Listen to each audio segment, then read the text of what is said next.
thinking about myths in general as like a concept, as stories that we don't choose, like they're given to us, right? And so for me, that's very salient with thinking about being Indian American and like this being placed in this cultural context that I'm in, and having these stories and this name and all these things that it's like that's not really in your hands. So there's just turning out to be many layers in which I really am sort of trying to figure out who I am, and sort of all of these different levels.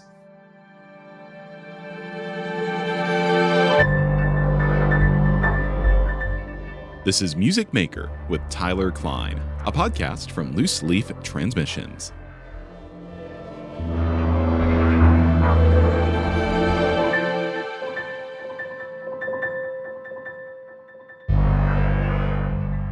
Hey there, everybody, and welcome to another edition of the podcast.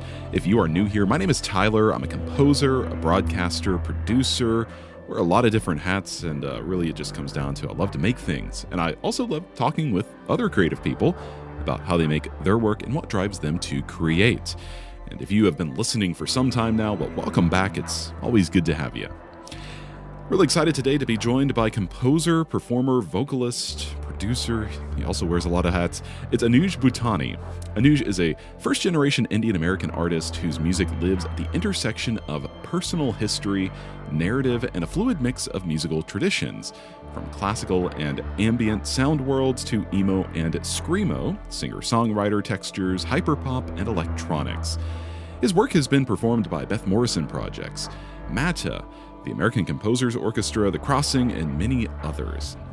In our conversation, we talk about the non-linear path that brought him into music composition, from metal bands and songwriting to studying psychology and then rediscovering music through community college and formal training. It's a really fascinating story.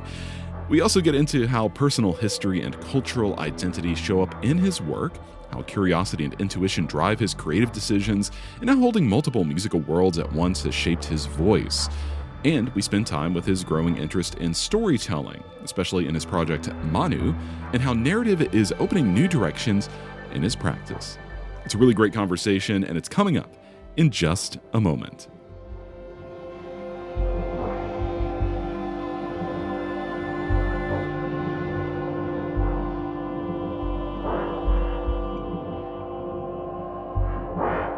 This show grows because of people like you, not some algorithm. So if something in today's conversation sparks something for you, the best way to support it is to follow the podcast and to share it with someone who'd get it too.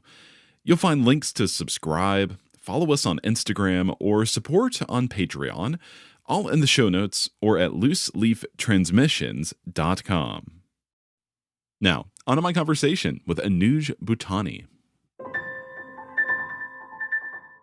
Well, Nuj, man, it is so great to see you again. I think it's been like a little over 2 years since we first met at the Penn State New Music Festival. And ever since, I feel like I see your name like everywhere. So I'm really excited to dive into your journey, get to know you better, see what you've been up to lately, because it seems like a lot. And just thank you so much for taking time to hang out with me today. Thanks for having me. So where we like to start here on Music Maker is as far back as you're willing to share or as far back as you remember. And I know you have a very interesting journey that I'm really excited to get into. So I'll kind of make this a little bit broader than I usually do. What is your earliest artistic memory, whether that's as a composer or just as like a creative individual in some way? Oh, man. I definitely remember, music, sort of discovering music in and of itself was kind of an experience for me. I didn't have it like passed down to me from my parents or anything. Like even, like a lot of my friends in America were like, oh, I grew up listening to my dad's records. And, that wasn't really true for me. I definitely remember sort of like discovering Linkin Park on like a CD in 4th grade and being like, what is this? Music is pretty cool. And then it kind of all skyrocketed, it all sort of, took off from there. But then I got into rock and roll and, that kind of stuff. And then I remember like in 6th grade, I was like, oh, well, we got to start a band. And my friend plays guitar and my other friend plays drums. So I guess that means I need to play bass. And that was like the beginning of me playing music. So you never really participated like in school music programs. It was just kind of playing with your friends and stuff like that. Yeah, total that's no, that's right. I was just telling somebody about this actually, like all through K through 12 high school, like K through 12 grade school, I guess, right? Yeah, all through grade school, I didn't do anything like choir, orchestra, bands, nothing like that. I was only playing electric bass in first in like rock bands and then like metal bands. And then it kind of broadened a little bit near the end. And even through college, actually, I was still doing that, still didn't know anything about classical music, didn't know how to read music, didn't know Mm. Bach from Beethoven or, from Debussy or, anything. So I also played electric bass kind of growing up and through I was in the high school band as well, but me and my buddies would play and I know that making music in a band is it can be usually is very different from like what we do as composers sitting at a desk, with our laptops and keyboards and sheet music and whatnot. So in these early days of making music in those settings, was it I imagine it was very collaborative. I guess what role did you have in the music making itself, among other people? That's a good question. I mean, looking back, I mean, it's interesting. Like, yes, generally, sometimes it was fairly collaborative, right? It would be like, okay, I have this beat. The drummer's like, I got this beat. Boo, boo, ka. Okay, like, what do you want to do? Like, what's your part going to be over this? And then, okay, guitarist, like, what do you want to do? And then the singer will come up with their own words. And then, there were other bands where like, there's models for this too, obviously, in the band world of like, okay, this is really sort of one or two people that's like that are really doing the writing, and then they're sort of bringing people in to like play the parts. And I feel like I was involved probably in a number of these different iterations where like sometimes it was really jammy, just like, Yeah. all right, we're just gonna show up and jam and see what we come up with sort of in the moment. And sometimes like, nope, I wrote this riff, especially in metal. It's like, well, if this is the guitar riff, then like you just need to do this, bass player. Like you just need to like hit these parts. And then I also, I mean, near the end of high school, I started like screaming in metal bands. So that was like a slightly different creative role also, where it was like, oh, I guess I'm sort of dabbling in like songwriting, like coming up with like words and sort of figuring out where to place that. And, so So what was your entry point into, I guess, classical music or, composing for the stage, writing music for someone else? When did that happen? What did that look like? Yeah. yeah, it's funny. I usually tell people that I like fell into classical music by accident, or like I sort of like did it sideways. So I went to school. I went to college first for psychology at UT Austin in Austin, Texas, and I finished that degree. I did that whole degree, but my third year there, I studied abroad in Germany for 5 months, and traveled all over Western Europe. Still didn't know anything about classical music. I was like going to Mozart's apartment, but didn't know Right. what that was. Like, didn't know what that meant. But just the experience of essentially being, across an ocean from anyone I knew for 5 months and just traveling. I mean, I don't know. I wish like every 20-year-old could have that gift. It was just 5 months to think, and then I sort of came back very clear minded that, I was like, oh, I really have to try to be a musician at least. And if it doesn't work out, it doesn't work out. But I realized that I was like, I don't think I'll be able to live with myself if I don't. And so, my parents are immigrants from India. I mean, they've been here since 1989, but for I think most children of immigrants, especially Asian immigrants, education is the way to legitimize any pursuit, right? If you can institutionalize it and say, well, I'm going to have this like degree in this thing, then like maybe I'll be employable, or like, so without knowing really what it meant, I decided I was going to go to music school. And so first that meant community college, actually, because like I said, no formal music education up until this point. I didn't know how to read, didn't know anything about classical music composers, like none of it. So I went to Austin Community College, it's open enrollment, and started taking piano lessons and voice lessons and music theory, and then figured out eventually that I was good at theory, and apparently that meant I was should think about composition, and Sure. sort of realized slowly that, like, oh, I guess I really was always trying to make my own music. I guess that really is what I've always wanted to do. And so I started doing that. I mean, at this point, of course, it was like clear that this was like Western European classical music, but at this, I was 21, 22, and still wasn't sure really how I fit into this equation, like what part of this world was supposed to be for me. But I had discovered something. I mean, I really fell in love with, like, French impressionist music on piano. I was like, oh my God, this like Debussy and Chopin, like this is so beautiful. I'm like, okay, maybe there's like something here for me that, and did classical voice lessons. That was my instrument that, because even when you study composition, you have to have an instrument that and so somehow got vibrato in a year magically, and like auditioned my way into music school and did a second bachelor's in composition at University of North Texas, near Dallas. So this was like a hard reset, like first psychology degree. I'm curious actually to know if it comes in handy ever, but more or less it was like, I'm going to do this thing and I'm going to go do it like as fully as possible, hit the reset button, go to music school. Pretty much. Yeah, pretty much. I mean, again, even in undergrad, I didn't really, I started my second bachelor's, I think I was 24 about that time. It was 24, 25. And again, like, still really didn't know what was going to come out of it. Yeah. Was I going to like have a future in this? And what did I even care about? Like, what is it I was even trying to make? And was just, I mean, it was, I mean, to some extent, this is like just what being an artist is, for sure. But there's some particular flavor looking back on that sort of feels like, oh, I was really just sort of swimming in like the great unknown. You know what I mean? Like, Yeah. When was your first encounter with a composer? Like who was the person that was like, oh, I could be actually doing this for a living and, go on and study it and so on and so forth. like a real person, like a real person that Well, was a composer. yeah, that's the intention of this question, but some people have Yeah. answered it like encounter with a living composer's music. So Oh, feel okay. free to, one or both. Interesting. I huh.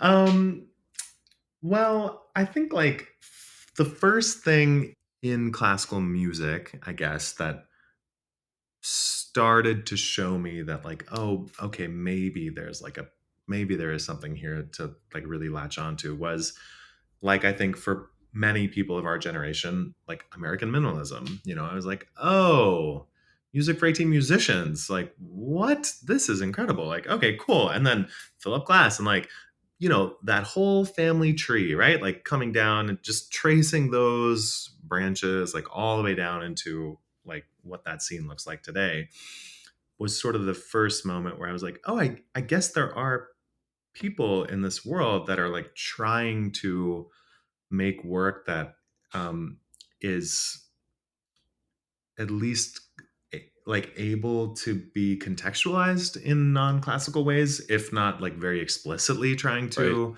like merge other traditions and practices. So that was sort of the first moment, I think, where I felt like a direction I get. And like maybe this is really the question that you're getting at, is like, it's like that was sort of the first moment that I was like, okay, maybe there's like a direction here that I should be thinking about, that like, I guess if these people are doing it, like maybe there's a way that I can do it.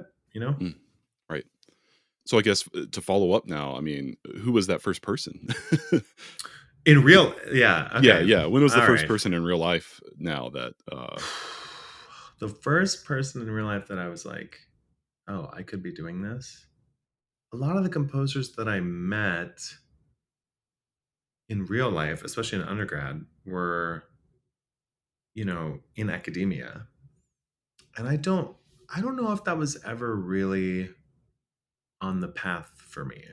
As much as I love teaching, I mean, I get every time I travel and have shows and, I always ask about guest lecturing, and I just got back from some this week. I like love working with students, high school and college age in particular. But I don't know that I was ever. It never. I'm not sure that that ever seemed like a feasible career path for me, especially like starting later. I was like, oh my god, this would mean Yeah. I'm in school just like forever at this point, you know.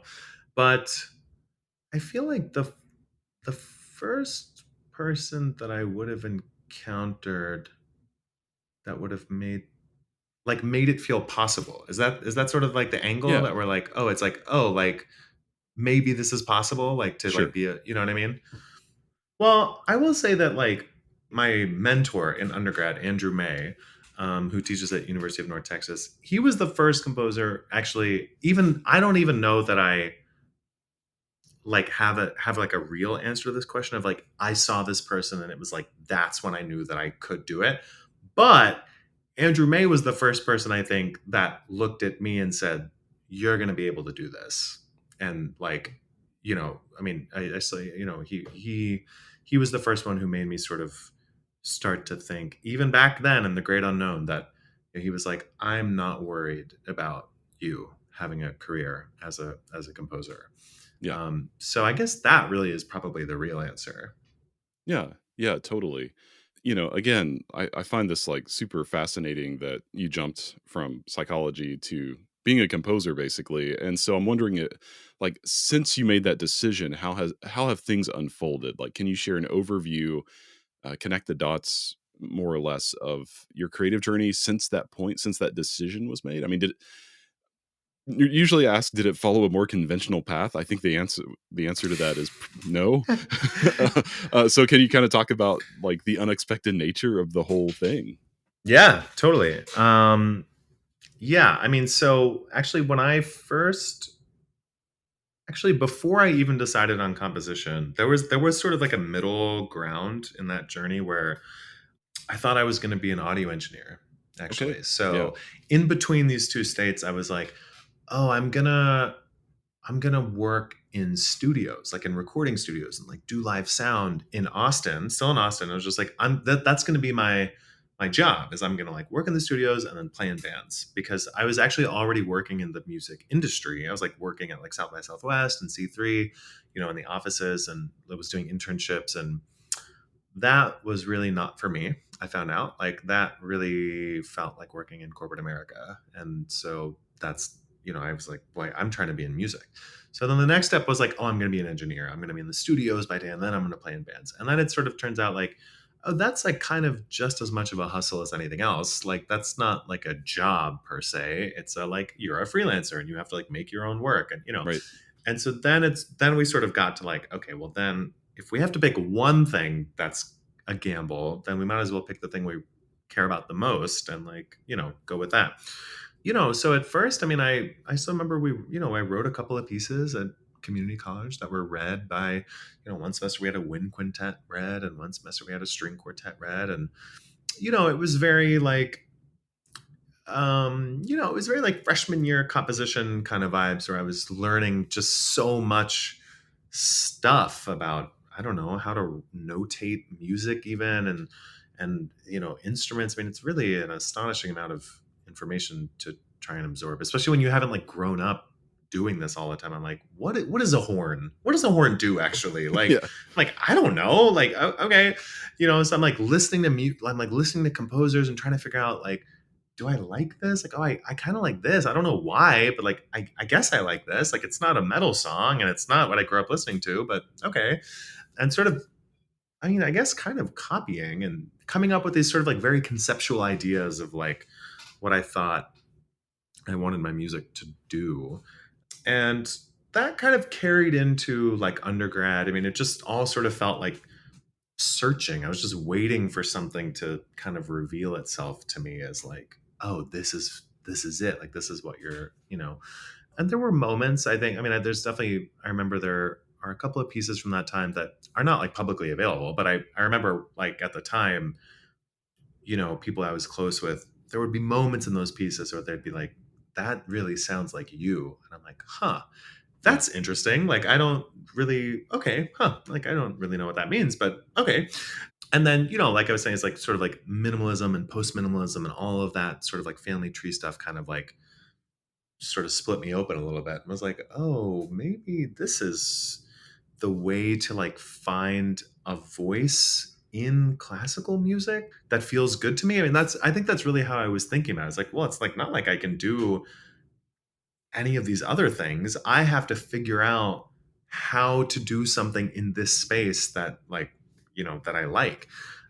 And, I was also like singing in choir and, I had to like do my voice lesson juries. And so I found some stuff in choir, singing in choir was something that I was like, I just had a piece done by the Crossing this past weekend in Philadelphia. So choir's on my mind. But that was an experience that I was like, that was really interesting to me for a number of reasons. I mean, on the one hand, it felt very strange to be singing like a Latin mass. Right. It felt very weird for me to be like, sorry, why am I singing this? Like, I don't know. But then also it would be interesting to see what is possible with 50 voices, in the same room, like 50 bodies that are singers. I was like, well, that's pretty interesting. So, I slowly kind of started figuring out some things that I was interested in, like I had written some choral pieces, and then had written, a couple of chamber pieces that were sort of more directly influenced by sort of like the minimalist, post minimalist world, and I was sort of trying to make sense of like what it is from that I cared about, and then the whole time also kind of reckoning with just my own musical background. And I mean, I definitely remember like bringing pieces into a lesson and I don't know, like receiving the feedback basically that like you're like, well, like this sort of feels like a pop song, like because it's like this 4-bar phrase and this 4-bar phrase, and I'm like, yeah, how do I do a classical transition? Like, what does that even mean? Like, how do I do this? Like, it really wasn't like a very intuitive thing for me to learn. But basically by my third year in school, I'd written a few like decent pieces, I'd gotten some things going, and I remember the first external sign from outside of University of North Texas that, oh, maybe you should take this seriously, was I got accepted for the Norfolk Chamber Music Festival at Yale School of Music. Yeah.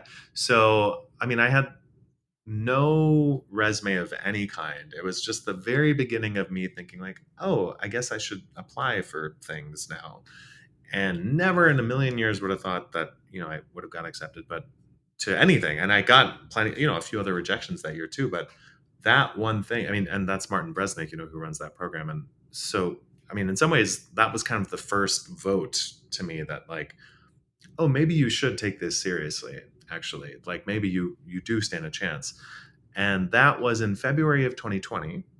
So, Yep. So I didn't actually get to go to Norfolk that summer for obvious reasons.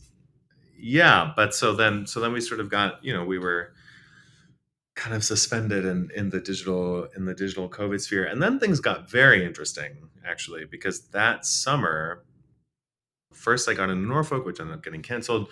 But then what started happening was I started winning like a few competitions. Like I would just, I mean, I'd send some of these choral pieces out into the world, and they weren't like huge, but they were just little. It was like, yeah, you won this competition. Like here's some money, and I just, for me, that was so shocking. It was like just so unprecedented. Like it's so far beyond what I thought was going to be happening, that I was really blown away. And it kind of weirdly, a lot sort of like happened in those like 6 months in this purely digital space. Like it was like a number of like awards sort of came in, and then I ended up getting to, just by a total fluke, getting to write this like huge 15-minute solo cello and electronics piece for Ashley Bathgate, who used to play in Bang on a Can and now plays in Eighth Blackbird. And that was like a project that basically I credit for all of my sanity that year. I mean, no money changed hands. Nobody paid anybody. I didn't pay her. She didn't pay me. Nobody got any money, but she just let me do this thing for like 9 months, I think. And it's still a work sample sometimes in my portfolio. I mean, I've written other things since then, but sometimes it's still, one of my three samples. And so I really do credit a lot of my career actually to her letting me write that piece for her, because it led to a lot of things. And then after that, I was finishing my last year of North Texas virtually, right? And was already kind of starting to feel an itch, I guess is the way I would describe it. I was starting to feel an itch relating to my upbringing, my musical upbringing. I was sort of like, okay, cool. Well, I guess I'm composing. I guess I'm really doing this. I'm like really writing this music for other people, and that's cool. Like, I can't play the cello. I'm never going to be able to play the cello like that, or write for 16 voices. Like, I can't do that. There's no way to, but it was a little odd for me that I was not having a hand in the execution of my music at all, like Yeah. ever live on stage. That was just not how I grew up making music.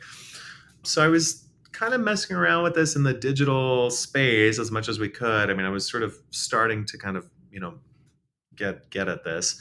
And that music was already, and, simultaneously was also thinking about the kinds of music that I grew up making. And like, I mean, there has to be ways to incorporate all this. And, North Texas is a big jazz school. And I mean, a lot of those kids were doing stuff that, really was making me ask questions about genre and style, and like, what is jazz? What is classical music? What is this? Like, who defines it? Like, what is that?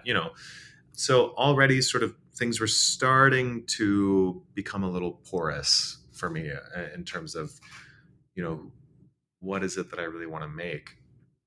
And then I'd applied to grad schools that year, I remember, and wasn't satisfied with anything that came back. So I actually spent a year outside of school. I moved to Austin. We're like coming out of COVID now. It's my first year ever as an adult being out of school. I've like gone through music school now, and want to see what is going to happen. And weirdly, sort of had commissions like coming in at this point. Sort of popped in. I mean, it was a really weird journey to sort of like come out of COVID and be like, oh, I like, some people know who I am now, and like Yeah. there's like people performing my music in like different parts of the country, and I sometimes fly there and see them do it. And like, before COVID, I was just like a kid in music school, and nobody knew who I was, and I didn't know if I was like ever going to be able to do anything. And so I was like writing commissions, and then and still kind of trying to figure out this performance thing of like, how am I going to do this, and what is it that I really want to make? I mean, I think a lot of people, when you leave school or you leave an institution of any sort, right, you're sort of forced to examine more thoroughly what is it that you really want to do when you're sort of free from those, influences. Anyways, I ended up deciding to come to USC the following year to do a master's, which I wasn't, even then, that time, that was the only school I applied to. I really wasn't sure if I was going to go, but it ended up working out financially. Like, their scholarship offer eventually was good enough that I thought, yeah, all right, this might be worth it to be in LA to study with these people. There's something very interesting happening at this school where, Kame Ayewa, aka Moor Mother, is like teaching alongside Frank Kelly and Donald Crockett, and like I'm studying with Ted Hearn. Like, I was like, okay, something very interesting is going on here, that maybe this is a program for me. And by that time I was pretty clear, I think, that I really wanted to start a performance practice. I mean, I really wanted to figure that out. And I really wanted to figure out how to more directly incorporate and or embody the like kinds of music that I grew up making. So, now that, I mean, is most obviously displayed in Manu, where, you go from ambient to like true screamo, like emo metal breakdowns, and then singer-songwriter, and then like an industrial, electronic track. And and it shows up in other works too. I mean, all of my, I'm going to Seoul on Saturday for an orchestra piece that's being read that has a drum set in it, and like electric, you know what I mean? So it shows up in different ways, and in some ways maybe it always will, because I don't know, maybe that's just who I am. But that's sort of where we're at now, is sort of me trying to figure out how to engage with all of these different like parts of my musical self and upbringing, and find spaces and projects that will allow for each of them to sort of shine in the best light, instead of sometimes I wonder if I change my mind every 6 months about whether it's worth trying to sort of like force one style into a different style or space that maybe it's not suited for. Like every 6 months I change my mind. I'm like, yes, there should be a drum set in my chamber piece. And then 6 months later I'll be like, no, there shouldn't be a drum set in my chamber piece. That's silly. Just make it a multi-percussion setup. And then 6 months later I'm like, no, it needs to be there because it's a signifier that like we have a chamber ensemble, and then it's like a band hybrid, and so that's kind of where we're at. Yeah, I didn't want to interrupt you because it's so fascinating, and it's really remarkable. And it just gets me thinking about like the role of intuition in all of this, and Mm, listening to my own intuition as an artist has been something that at times I've been very good at, and other times I've not been very good at all. And it yeah. just seems like that's been like such a guiding force. Like it just I mean, correct me if I'm wrong, it just seems like a gut feeling that you had all along the way, like, and even now you're still, and I know this feeling not quite in the same way. I mean, we're all different, of course. So, but I know this feeling of like I feel this inner urge to like Mm, push into some new space. I don't know what it is. I need to search for it. And yeah. I just love that like it's like searching for connection seems to be like, how can you be more connected to the art that you're making? I mean, that's such an important thing that is very hard to do. I mean, yeah. Yeah. No, actually, I mean, it's funny. Like, I really appreciate that actually, because I'm like a textbook overthinker. I mean, Mm, one of my earliest hurdles when I first started composing was analysis paralysis. I would never let the idea come out because I was too obsessed with like analyzing it. But you are right that it was intuition that started this whole journey. It was just this feeling that like, oh, I think I have to do this. Like whatever it means, whatever the cost is, I have to do it. And that was true. It's been true at like a number of junctures. I mean, I think the other thing that sort of helps, because I mean nowadays it's so funny. Like, well, you're right. The big decisions, yeah, it's like, oh, I need to start a performance practice. I need to like yeah. those are these sort of very internally. I mean, it almost feels like I don't have a choice Yeah, in those exactly. matters. Like it's like you you have to do this, or like it's not gonna be good. Like whatever's gonna happen if you don't do this, I don't think we want to experience that. But it's like interesting because I think on a sort of like smaller level in terms of like finding projects and the sort of like more unfurling, I guess, of like aesthetic choices and directions, I think for me is like at least in part guided by curiosity. I mean, I'm sure some of it is like intuition and stuff, but definitely a large part of it, I think, is always just discovering things that I'm like, wait, that's so interesting. Like, okay. And then I mean, the first piece I did with electronics, I remember it was a violin piece, a solo violin and electronics piece. And I'd like just heard like the Bach partita in D minor and like Fratras by Arvo Pärt. And I was like, Andrew May, my teacher at the time, was like also a violinist and an amazing electroacoustic composer, like, Max and PD, like guru. Um, and I remember thinking like, I have to learn how to write this Baryolosh thing. Like, I don't know. Like, that is fascinating. Like, I need to figure out how to do this. And then I like did this thing with electronics and I was like, oh, well, this is a door that I just can't like walk back through. Like I'm Oh I'm yeah. I'm on the other side now. Like there's no way to undo this. And I find that happens every now and then. Like it's like a curiosity led thing that you discover this thing and you're like, well, I'm never going to be the same again because now I've learned this thing now. So, but it is hard. And like, it's also, I also find that it's hard to like, especially when you're young and or early in a practice of any kind, probably like no matter your age, right? It's like, I feel like it's also hard to sort of learn how to like trust people like who are giving you feedback or input on your work, and like what to take and what not to take, like what parts of that is like, no, you should like trust yourself because it's your instinct, and like what are the things that are like would be beneficial for you to listen to and absorb from somebody else, like, and that's gotten a little bit easier with age. I mean, I'm always trying new things, and so then it kind of always feels like this process restarts of like, well, I don't know, I'm in uncharted territory, so I guess I will take your advice, person who knows more about this thing than me.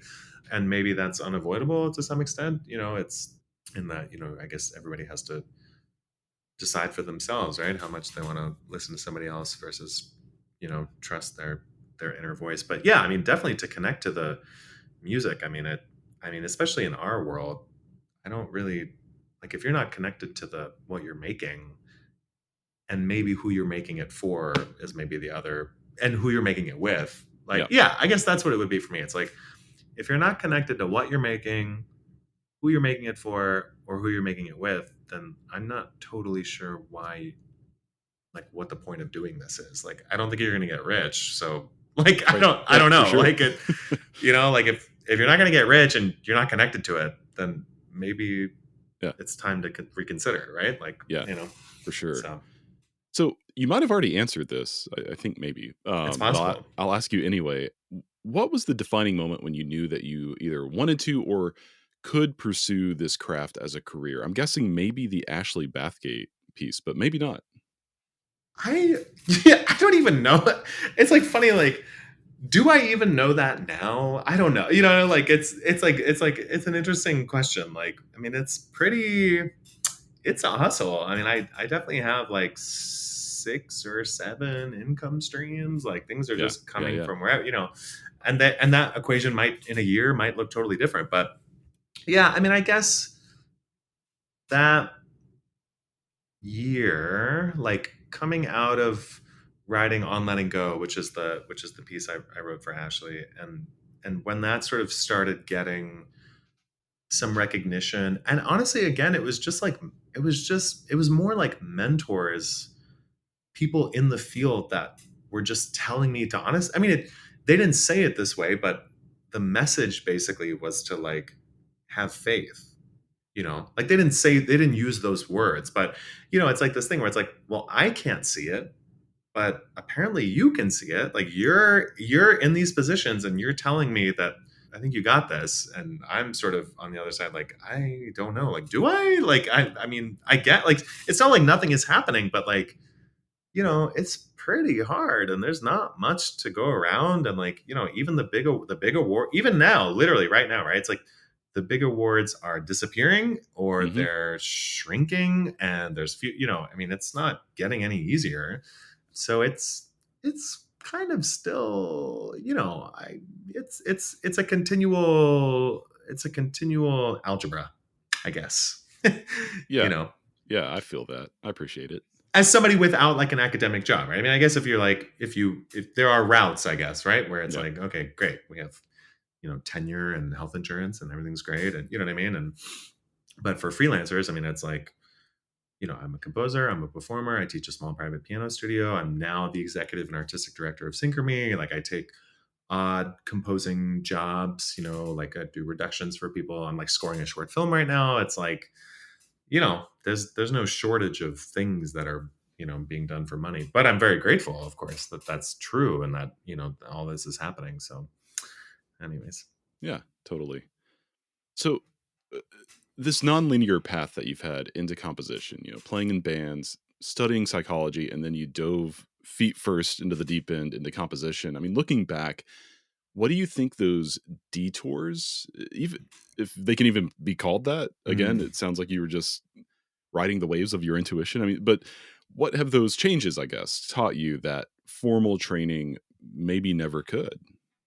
Well, it's funny because I remember, my first year at USC, I was studying with Ted Hearn, and I think at the end, I was like near the end of that year.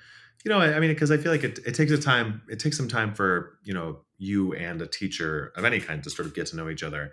And I remember we were having a lesson, and he said something like, "Wow, it's like so interesting to see how you rework your material over and over and over, and like you go down all these different paths in the piece that end up like turn that they turn out to like actually not be the path of the piece, but maybe it's just part of your process.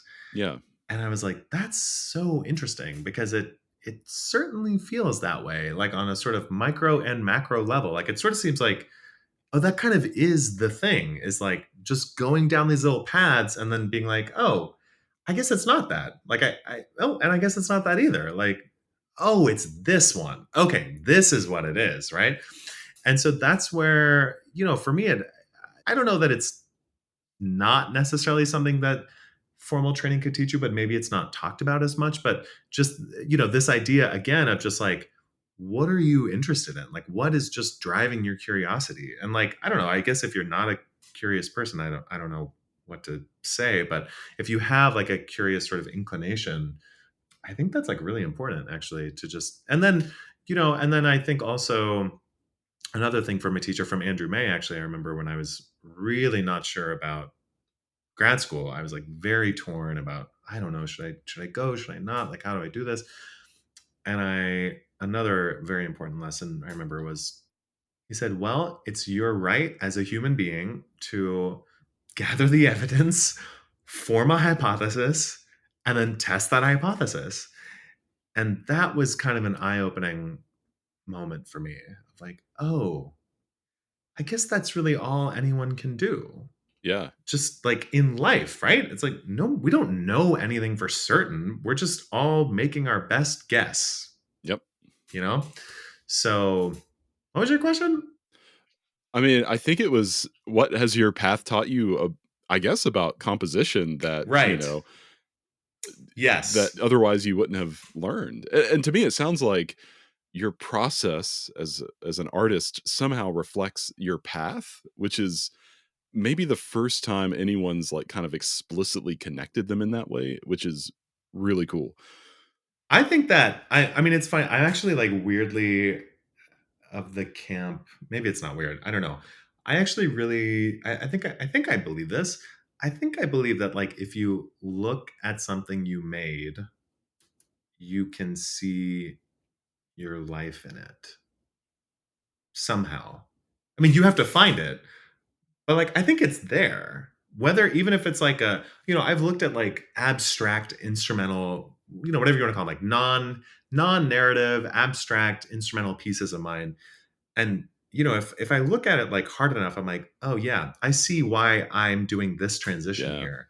It's because of this thing that's happening in my life. And I want this. I wish it felt like this. And this is why it's like coming out in my music this way, is because that's not what's happening in my life. And I wish it was like this. Or the other way around, where it's like, oh, it sort of feels like this is what's happening. And so this is what, so I don't know. I mean, it's just, one person's thought, but I sort of feel like most people's work is probably more autobiographical than they might think if they don't already think that. Yeah, no, I hear what you're saying, and it brings to mind, as I've gotten, I keep saying as I've gotten older, but I don't know if it's quite has to do with that. Um, as I get older, or as I progress further down this path, the music I write is becoming more drawn out. Moments are lingering. I'm being more patient with the material. More silence, more rest, space, all that kind of stuff is starting to kind of dominate the work that I make. And it dawned on me, I think late last year, that my day job in radio is so deadline oriented. I need to get this Oh, thing recorded by this time so that it goes out over the radio at yeah. this time. And it like clicked for me that, oh, the music I'm making is in opposition to that. Yeah, it's like in And reaction, right? Yeah, it's yeah, like it's a exactly. reaction to your like, I think that's so interesting. Like, I mean, I'm just like always, and I mean, who are we to project this like on anybody else? But I don't know. I do think like it just is worth I mean, I don't know. I've like every now and then I come across a composer who's like, my work has no extra musical context of any kind. Like it's just purely this thing that has it's not related to other composers' works. Like it's not related to like anything in life. It's not, and I'm like, I don't think okay, that's really? I don't think that's possible. I don't exactly. I'm like, I Yeah. don't know that yeah, I'm really not sure that that's possible. And obviously, I'm actually so far in the other camp that I'm like, nope, it doesn't matter what you make, how abstract Yeah, it is. It has something to do with you and your life because it came from you. How is that? How is it possible that it has nothing to do with you? You're the one who made it, you know? for sure. For So, sure. If you really want to stay connected to what I'm building here, the best way isn't social media, actually. It's the newsletter. That's where I share new episodes, unfiltered thoughts about the creative process, ways to support the work, and whatever's coming next. You can sign up at looseleaftransmissions.com or through the link in the show notes. Well, speaking of you and your life, you've already shared like all of the myriad interests that you have, and they make their way into your music, and your music does have this quality of like living in between different worlds, like, acoustic and electronic. You mentioned screamo and ambient earlier, and also like mythology and experimentalism. I mean, what guides your sense of balance, like balancing these things or intention when you're blending so many influences at once? that's a good question that I myself am discovering. I Yeah, love I it. yeah, well, so I mean, this sort of level of blending of, mythology and experimental, I mean, and experimentalism and screamo and all that, I mean, is like pretty much all embodied in Manu. Like that's definitely the piece that is sort of like, okay, I'm really trying to sort of deal with all of this at once. Normally there are things that are being blended, but it's not quite that expansive. Like this is definitely the most ambitious, project I've ever worked on. And, it's in development. So I'm kind of learning as we go that, like, oh, okay, there's sort of moments where this element is like overtaking the rest and like, oh, do we like that? Is it starting to feel disproportionate? Like how do we sort of and I'm not doing it alone. I'm working with a dramaturg, right now who's sort of helping me refine it. And then, for the next iteration of Manu, I've just finished a few weeks of meeting with directors, like watching lots of directors' works and having conversations with them and figuring out who to bring on to sort of phase in, for the second half of this development process this year. So, the I mean, one part of this answer is that I have help, like Yeah. that. Yeah, like I don't know actually. I've sometimes, I think, oh, this is like really great, and somebody else needs to be like, well, it is, yeah, okay, but like we're kind of losing this, like we're sort of losing this element now, and I think that's, you know, it used to be teachers, like now it's peers, but I think that's like a really great part of showing other people your work that you trust of any kind, right? Is that some there's it's very hard, especially with time-based media, I think, to like kind of remove yourself from the saturation element of Oh, like, yeah. oh, I've been working on this thing for like 3 or 4 hours a day for weeks or whatever. It's like you might not know what it's like anymore actually to sit down and experience this coolly, not having heard it in a month. So it's a learning process for sure. And like even in the works where, even when it's like blending a chamber ensemble and like, you know, with the aesthetics of like a rock band, and there's like metal breakdowns and there's like a very chamber music section. And even there it's sort of a learning process, and it's like trial and error. It's like everything else, it's just like, okay, well, I guess we'll try it in this piece and we'll see what we think about it as we go. And I mean, I think a large part of it for me is also probably inescapably just like my identity as sort of like being a hybrid of all of these different things. Yeah. That probably on some very fundamental level is like guiding Mm. this whole journey, or like this whole process is, without me totally being conscious of it, just sort of like putting myself in the music and being like, well, I guess this is probably what it feels like to be me. Yeah, for sure. And I think it's so important when you do start blending different musics and distilling it into concert music, which comes with all these different expectations, and you're relying on other people to make the music as well, which you kind of spoke to that not problem, but spoke to Situation. the situation earlier. Yeah. And yeah, I think that like having it be so intrinsic to who you are is so key to creating a music that doesn't sound like super kitschy, for example, or like kind of inauthentic is a better word, I think, than that. But like, sometimes I come across music and it's like they're trying way too hard to make this like pop music, and it just Mm. wants to be a string quartet. Like just let it be a string quartet or, something like that. So yeah, I get Yeah. what yeah.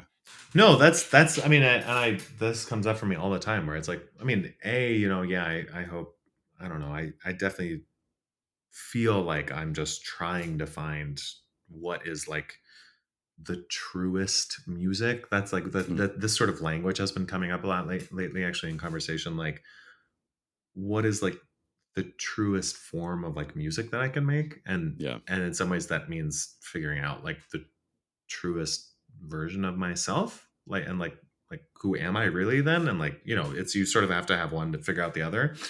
But, on like a sort of like technical and aesthetic level, like, yeah, this question about like, or this idea of like, well, okay, like maybe this just needs to be a pop song or this needs to be a string quartet.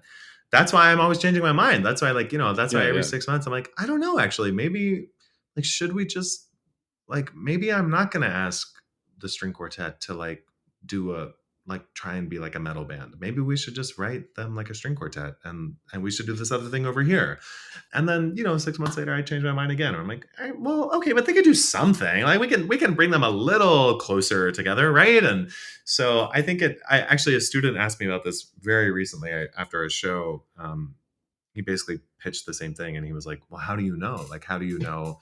How do you decide what's going to work in what context, and like how.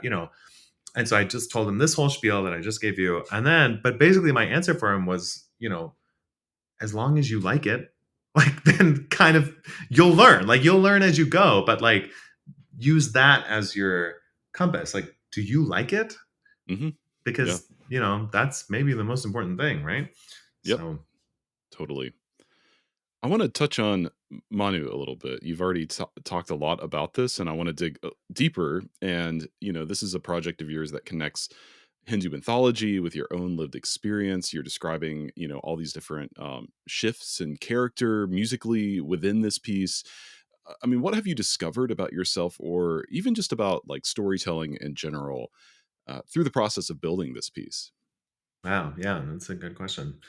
Well, I think like the first thing that maybe not the first thing, but the one of the foremost things, I guess, that I've learned about storytelling is that I think I was always doing this, or I at least always wanted to be doing this, because I mean, it's been true in a conscious way when I'm writing instrumental chamber pieces, or, music without text, right? It's especially, the point is like maybe more salient when considering music without text, that yes, to me there's still a story here. I mean, even when I'm composing, I would sort of be thinking Yeah. about, using narrative terms in my head of like, okay, this is how, these characters like interact, and this is how this thing, this is the climax, and this is how, with the text music, with music with text, for sure. I mean, still applying sort of narrative concepts to, things like pitch or like gesture.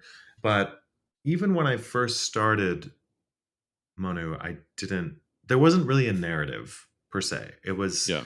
I remember I did like a big show of it for my master's recital at USC. It was about 50 minutes. We had like 6 dancers and projections. And, I remember talking to people afterwards, and they said, oh, it felt like narratively abstract, but emotionally clear. And I was like, great. That's definitely what I wanted. Like, I was not trying to sort of like put a story on this for you, but I did want you to like feel this way, feel these things in this order at this time, I guess.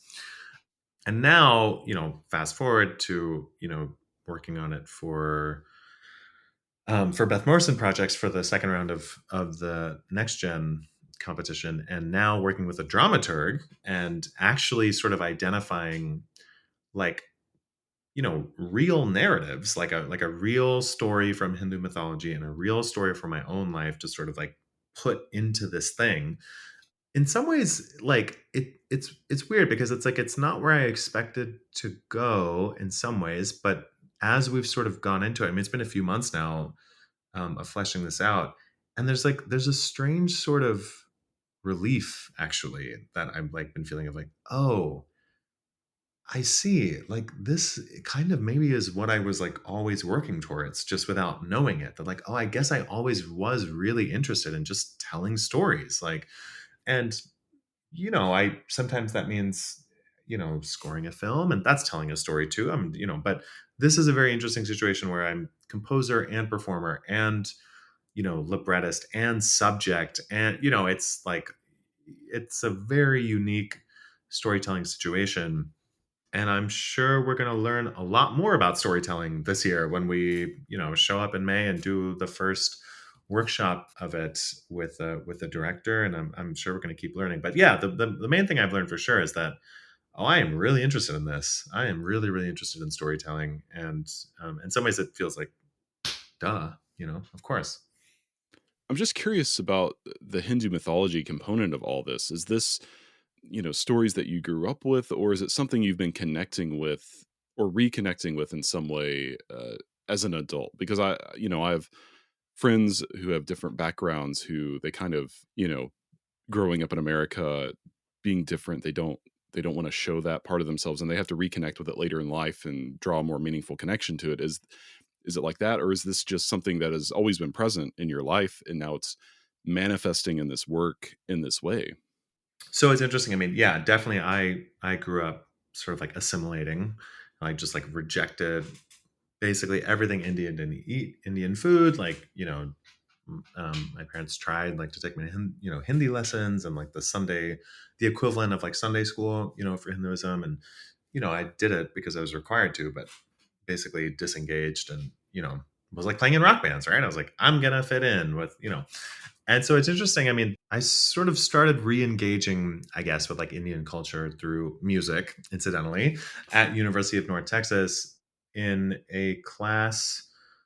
I don't remember the name exactly, but it was like the Indian percussion ensemble class technically. Yeah. So basically, it was we studied with this guy Puvalur Sriji, who is this amazing mridangam player, and he was just teaching us like about Carnatic or South Indian like rhythm, essentially, like this rhythmic language. And we talked a little bit about pitch and scales and how that works. And basically the point was that I sort of realized very early in that class that there is a whole other universe of music in this place that has like totally different languages and idioms than we do. And in some way, I mean, the rhythmic language of that music, I think, is like infinitely more sophisticated Oh yeah. than Western music. Yep. And there are other like traditions, obviously, around the world too, with like vastly sophisticated rhythmic traditions also. But this one is interesting because that's where my parents came from. Like this is, that I'm brown, like I am Indian American, right? So I'd sort of started engaging with that music conceptually, like at that time at least. It's sort of there's a couple of ways that it sort of poked its head out in some people, and I'm like by no means an expert. I mean, I know lots and lots of people who are not Indian, like by heritage of any, in any way, that are way more qualified to like talk about Indian classical music than I am. But it was the beginning of something. I mean, it was the beginning of like, oh, right, I guess there is this like country with like, you know, millions and millions of people that, it's like an ancient country that my whole family is from, that I've basically had sort of disavowed essentially, until a certain point in life. So fast forward to, being at USC and Manu and Hindu mythology. So Manu is actually a name that, I mean, it's a pretty common name actually in South Asian countries, or like I guess at least in Hinduism. But it's like a nickname. It's a nickname that my parents called me and my family members would call me, and I never actually knew why. And I was working on the music for Manu for the first iteration, and I was like, honestly, I just needed a title at first. I was like, oh, it was called Self Portraits actually originally, because it Mm. was going to be like these sort of vignettes of different things. And then I was like, oh, I've had this name that, I didn't want to go, I didn't want it to, I was like, maybe I should have like a moniker like that I should, I was like, oh, I guess I could use this. And then I just asked my mom, I was like, wait, so what does this mean actually? Like, how come only our family members call me that? It's not my middle name, right? It's just like a nickname. Like, what does it mean? And then that sort of opened up this gate where, where she just sort of alludes a little bit to this kind of mythological slant. And then actually working with the dramaturg, we were both like really struck by that like invocation essentially of the mythical at the beginning of the piece. And so then I mean, literally just looked online and tried to find out more about it and discovered essentially that there's a flood myth, like it's sort of like Noah and the Ark. Yeah. There's a little bit of a variation on it, but it's a new story to me, actually. Like it's not a story I grew up with, but it's has some like interesting coincidences, like with my own life, and sort of maps onto some of these events in like a very interesting way. And it's also interesting. I was just talking to a director about this recently.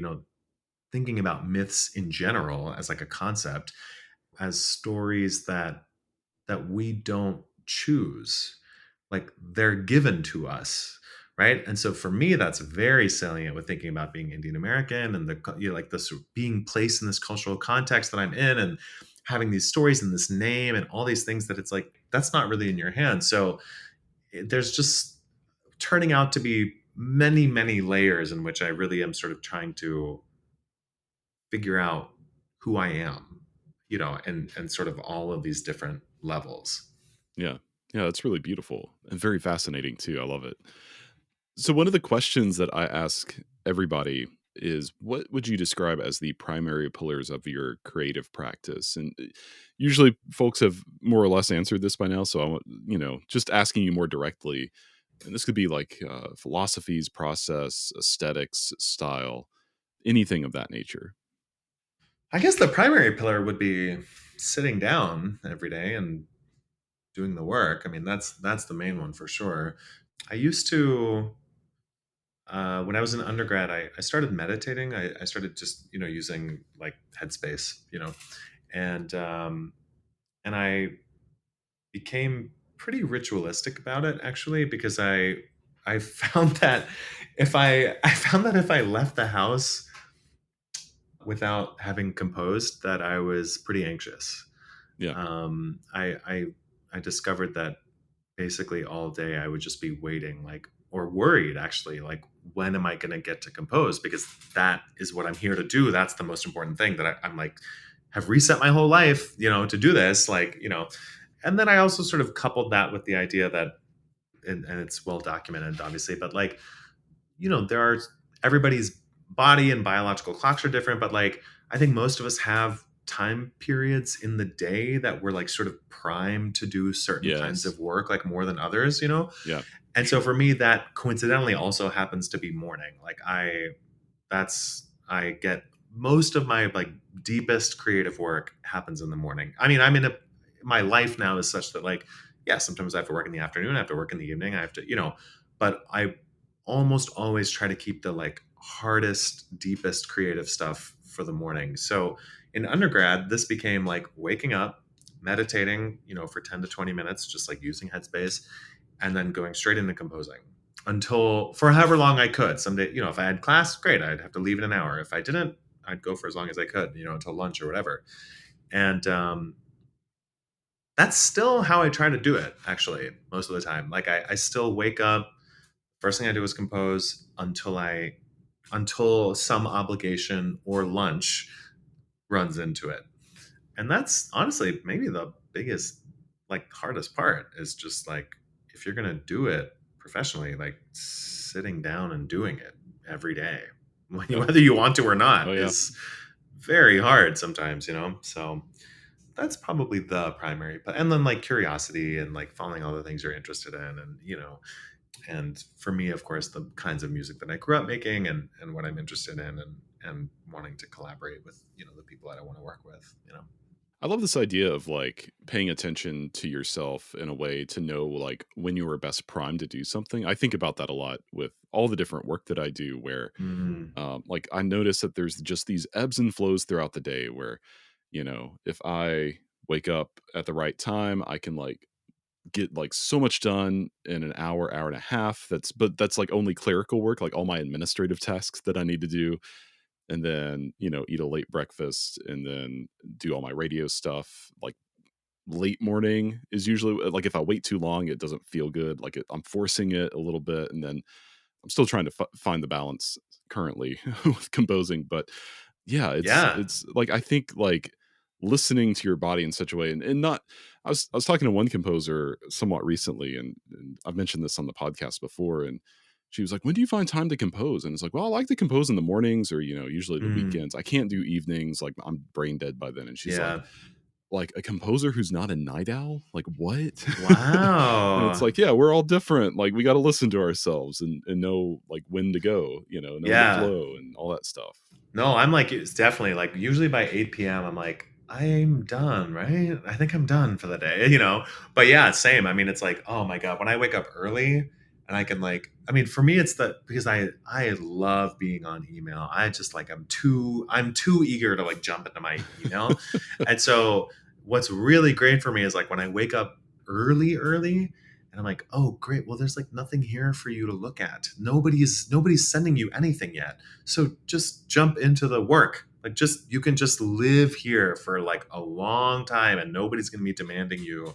And then like after lunch, I like pretty reliably slump, like pretty reliably Yep. around 1:30. And then I'm like, okay, this is admin time. As much as possible, it's like admin, or on teaching days, like I teach in like early to mid afternoon.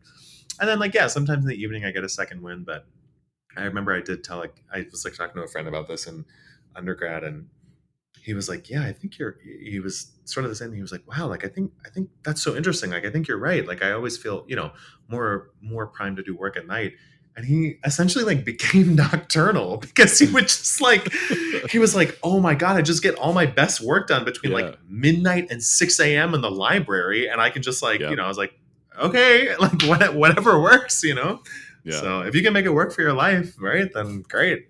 For sure. For sure. So So I want to kind of get back to this idea of autobiography in your work, but mm, also myth. And also you've said that your work is often also rooted in like survival and transformation. I mean, uh, when we talk about I mean, well, first of all, composing is such a vulnerable thing, or any art making is vulnerable. Like you're putting yourself out there for the world to see in a way that is not just like you speaking at them and telling them how you feel, right?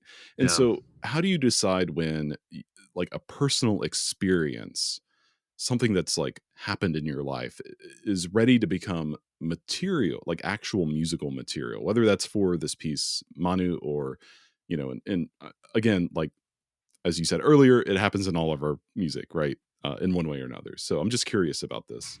Yeah, but like you said, I mean, it's like it's not usually explicit unless you decide to make it explicit, right? So that Right. that is different, obviously, in Manu. That it's like, oh no, this is like very explicitly autobiographical at this point, right?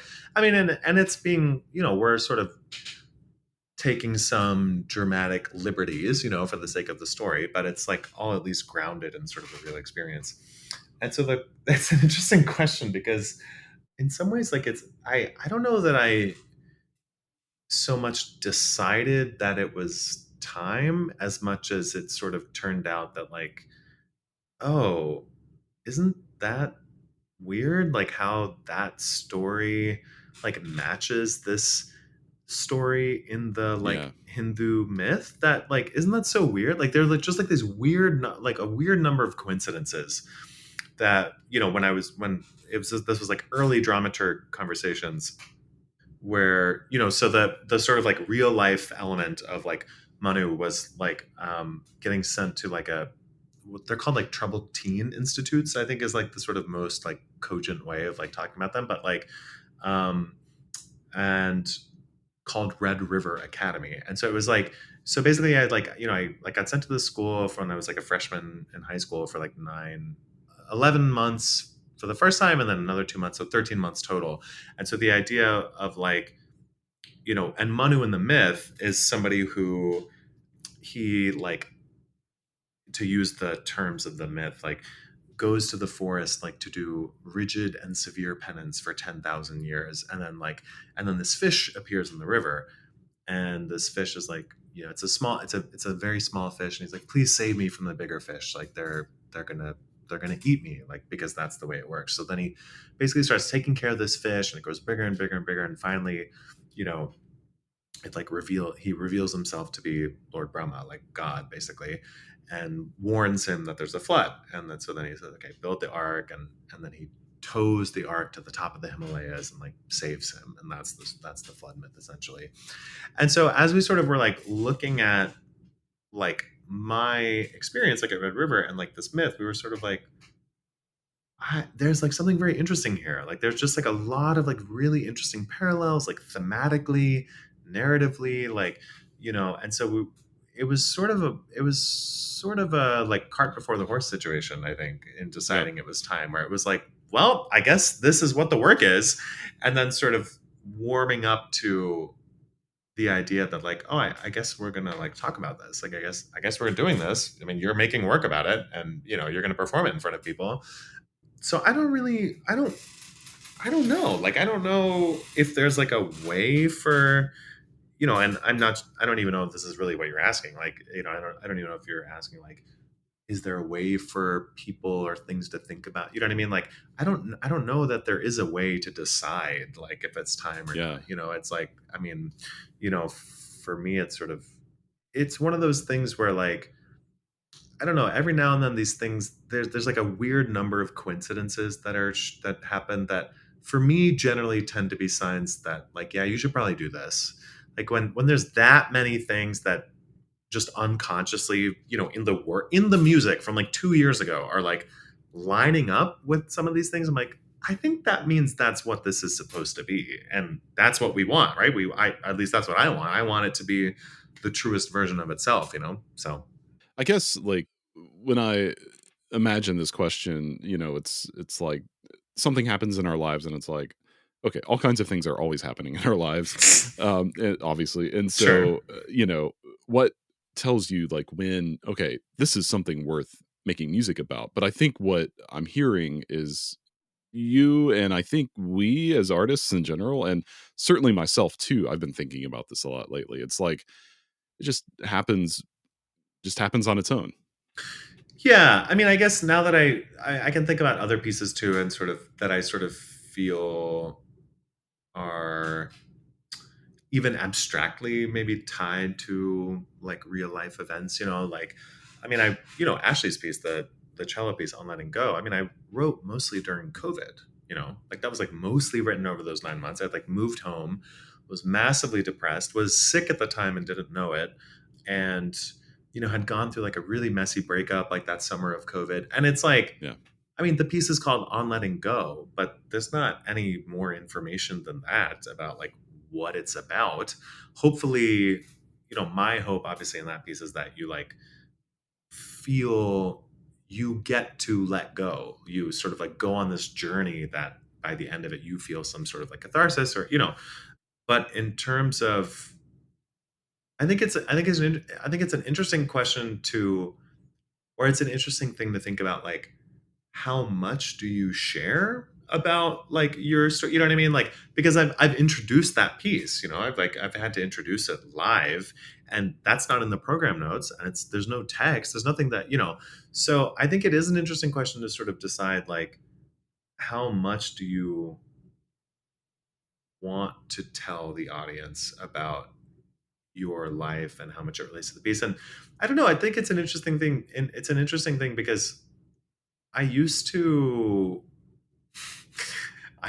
really have a big problem with program notes. Actually, for a while at USC, I was like a little notorious for this, actually, that I had this really big issue with program notes because, I was like, you can just say whatever you want in this thing. Like, you can just say this, and then that's what I'm gonna be thinking about when I listen to the piece. Like, you can just sort of project anything onto it, and like it may not match up at all, but it doesn't matter. Like, you've already sort of framed it for me in this way, and so now my experience is going to be determined by like well, does it match that or does it not match that? And if it, and so I used to really hate that in a way that I would just be like, no program notes, like no program notes for my pieces. Like if the music doesn't do it, I just didn't do it. Like if the music doesn't tell you what it's supposed to tell you, I just didn't write the piece, that I needed to write.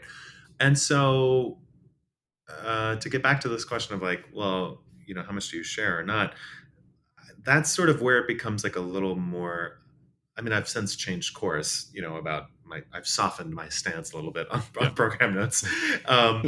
And I think it's an interesting question, like, because as an audience member, I think sometimes it's engaging, like it's interesting to learn about like a creator's thoughts and experience and backstory essentially for making, especially the more abstract it is, like the more sort of support you like. Sometimes that's really interesting. Sometimes it can be distracting for me. Like, I mean, I myself am not totally sure. Like, sometimes I'm like, wow, that's like really interesting. And I'm so glad that I learned that, before I like, and then other times I'm sort of like, well, is it important? Like, is it important for me to hear this piece and to know that? And I'm still not totally sure. But for me, that what it always comes down to is, we were saying this a little while ago, like for me, the whole point of doing this is to be connected to what you're making, connected to who you're making it with, and connecting to who you're making it for. And so in that sense, that's sort of always what I'm trying to think about is like, what is it that I can offer that will allow us to connect emotionally and like personally, but will also hopefully allow you to connect to the piece, and that sometimes does, I think, require some thought about like what is it that will serve that dual function, What comes to mind is I've been making more personal feeling music in recent years, and this is something that I stayed away from. Like I got to grad school and I was like, I'm not gonna write about how I feel, and That's or crazy. or whatever. And so a lot Yeah. of my music, and a lot of music that I'm like really thrilled with is, it's inspired by like a book that I read, or it's inspired by Cool. like a tree or the seasons or something. And it's only been like in recent years where I was speaking with a group of students last week, and they were asking about like intrinsic and extrinsic motivation, and I was on the Whoa. Zoom with other artists, so it was like kind of like this panel discussion about, Wow. I was there with like two poets, which was really cool. But I kind of was like, I've been like really excavating myself lately. Like I've been digging deep, trying to figure out like, why am I doing this? Yeah. And it's ended up being like this very personal work, which then makes me wonder like, well, who cares? Like, Yeah. so it's like I'm kind of doing this for me. Yeah. And then it's like, but will this resonate with people? And I found that so far, yes, mostly.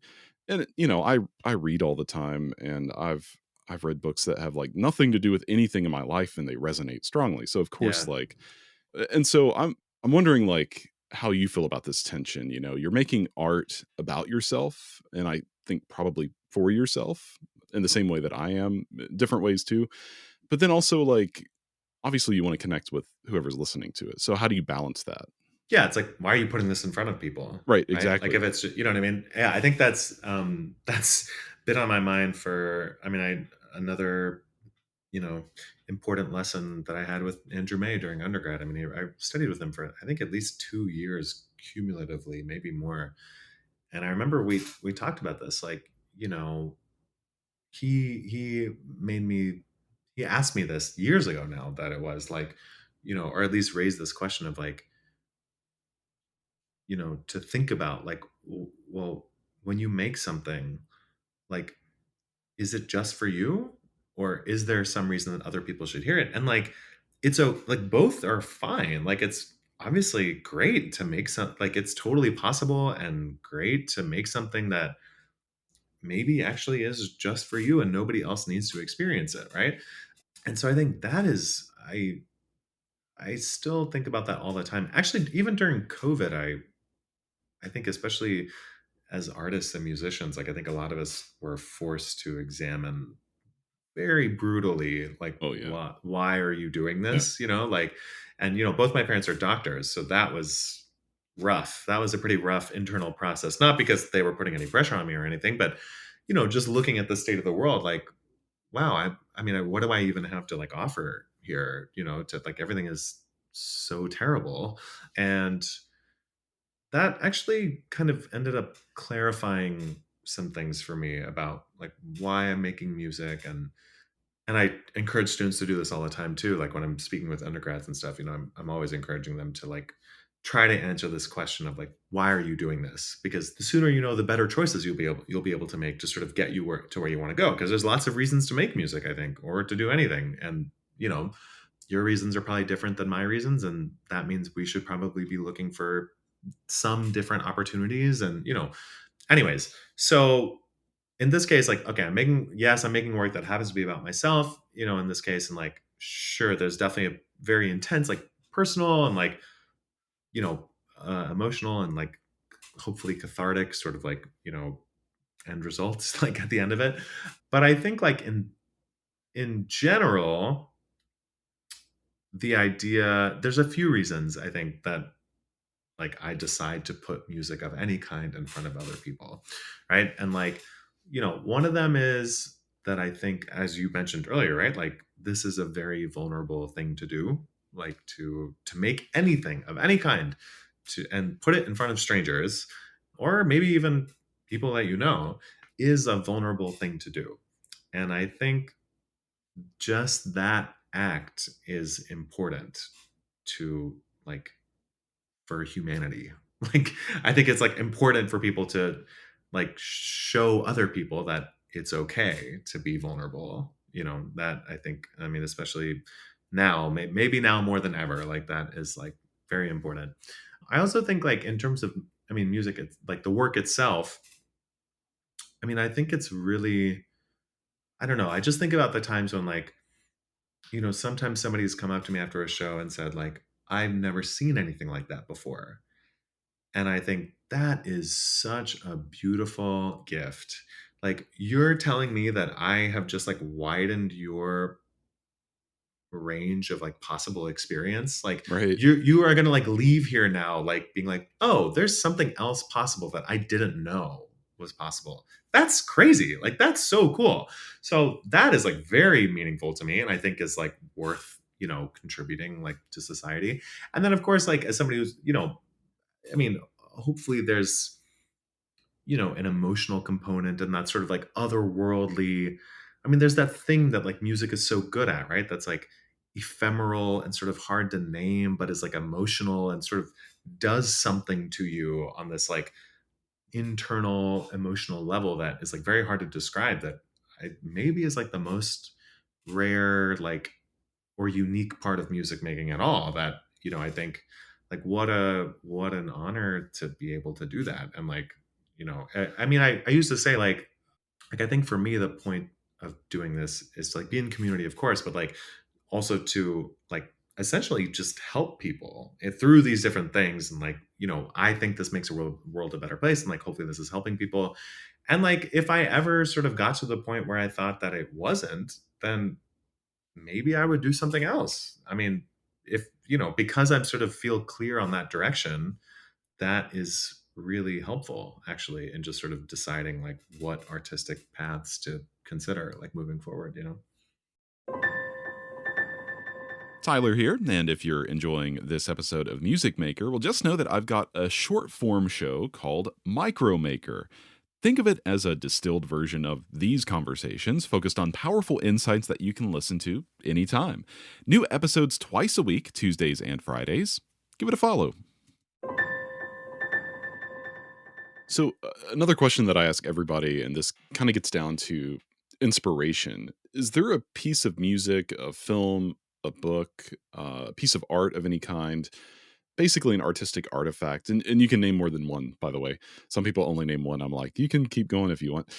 um, but is there anything like that that fundamentally shifted the way that you think about your own work, or even just kind of totally transformed your creative life? Well, I'm sure there's a few. The more that I think about it, the more that would pop up probably. But one of the first ones that comes to mind is the book To the Lighthouse by Virginia Woolf. So I have a piece called To the Lighthouse. That's the violin and electronics piece actually that I was mentioning earlier. So I wrote that back Yeah. in 2019. I'd like just read that book that summer and was like totally captivated.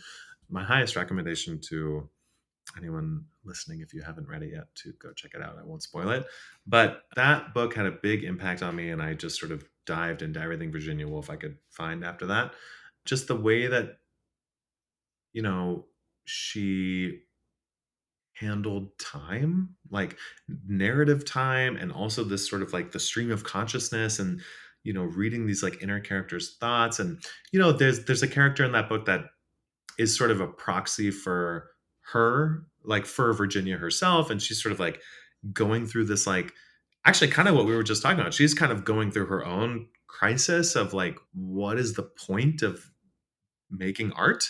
And that was like really transformative, I think, for me at that moment in time to sort of be reading her, like, her thoughts about that. And then actually, I mean, I just had a piece premiered last week that sets text from the book because it just entered public domain. So I've now engaged with that book directly Yeah. twice That's in, cool. fairly big works.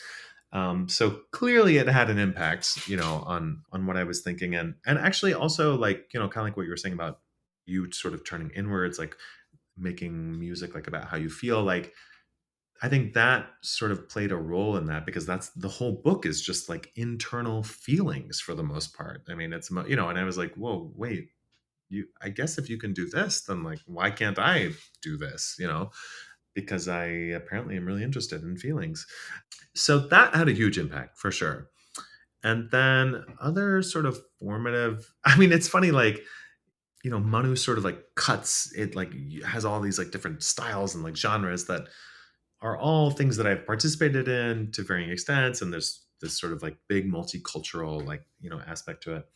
And I remember when I was like first starting to think about this was just like a couple of years ago now. Like, I was actually looking at like a lot of hyperpop at the time. I was Okay. thinking, Yeah. I was like looking at like Sophie Mm. and like 100 Gex and was thinking like, this is insane. Like, I mean, sorry, like this is commercial pop music. Like, why am I not like, okay, so I guess we really don't need to like worry. I don't know what it was that I was like needing permission to, like, I don't know what it was about that music that sort of made me realize like, yeah, you can have screaming. Yeah, it's fine. Yeah, you can like have scream. I'm like, if they can do like an 8-bit chip tune thing into like a bad MIDI cello solo into this like crazy, like just distorted electronic auto tune, like it's like, okay, I guess like we can really kind of do whatever we want, Right. as long as it's convincing, as long as there's like good reasoning behind it. So that was kind of a formative moment for me, actually, artistically. That was like more recent, and then of course like early days it was like, the minimalism, post minimalism stuff. Nowadays, I mean, it's a lot of, and it's like funny now, like look, as I'm moving so clearly into like storytelling, I do think a lot about film, actually. Like, I love movies and TV and all that, I'm a sucker for all that. And I read too. I mean, I read all the time too. I have other pieces named after books, at least two, maybe three or four, I'm not sure, but at least two. And so I don't know, film is like, I guess film and books are both interesting to me because of like narrative technique. Like, that's really, again, it's like seems so obvious to me now. It's like, well, of course you're interested in telling stories. Like, Yeah. you're obsessed with how everybody handles their narrative techniques differently. Whether it's David Lynch in like Twin Peaks The Return, like just sort of like, what is happening? Or like Right. just sort of the like most well done, classically handled narrative, like like a Martin Scorsese, like, like The Departed or something, or like, or The Prestige, like by Christopher Nolan's another one that I love to reference, where it's like, actually, I think about that movie. I think about that movie a fair amount, where like that movie really has a lot to do with a certain way of thinking for me, where like, I won't spoil it for you, but everything is just there for you to see, and somehow you just like miss it all. And then you get to the end and you're like, oh my God, he was like telling us the whole time. Like, Yeah, it's that's that cool. thing that it's like, I don't know. I'm not super like after sort of like Interstellar was kind of the cutoff for me of the like Nolanism thing. So this is predates that by like quite a significant amount. And it's like really impressive. Oh, and then of course, I can't believe I forgot this one. Tonight, I'm having some friends over because we're gonna watch RRR, which is it's an Indian movie. It was made in 2022, I think. It was the highest grossing Indian movie at that time, and it's my favorite movie ever, like to come out of India. It's 3 hours long, three plus hours long, but as most of them are, but it's not nearly as musical. It's not like a Bollywood style musical, and it is so epic. It's like hard to handle. I mean, it's just like unbelievably emotional and epic, and like has like a sort of mythological layer, right? Like, so it's sort of, thinking about Manu, like, oh, it's like the story of these two.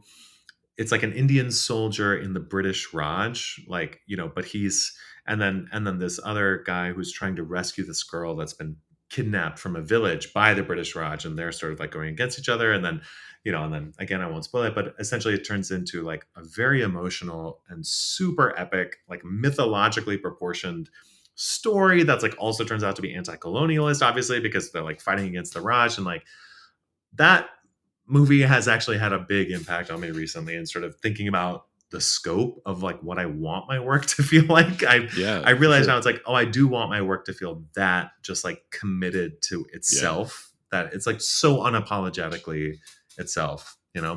yeah. I'm somewhat ashamed to say that I'm not a huge like movie film watcher, but I've written these down and Check them out. I'm gonna check them out. Yeah, I stand by all of those Rex. Yeah. yeah, Yeah. yeah. I'll dive in.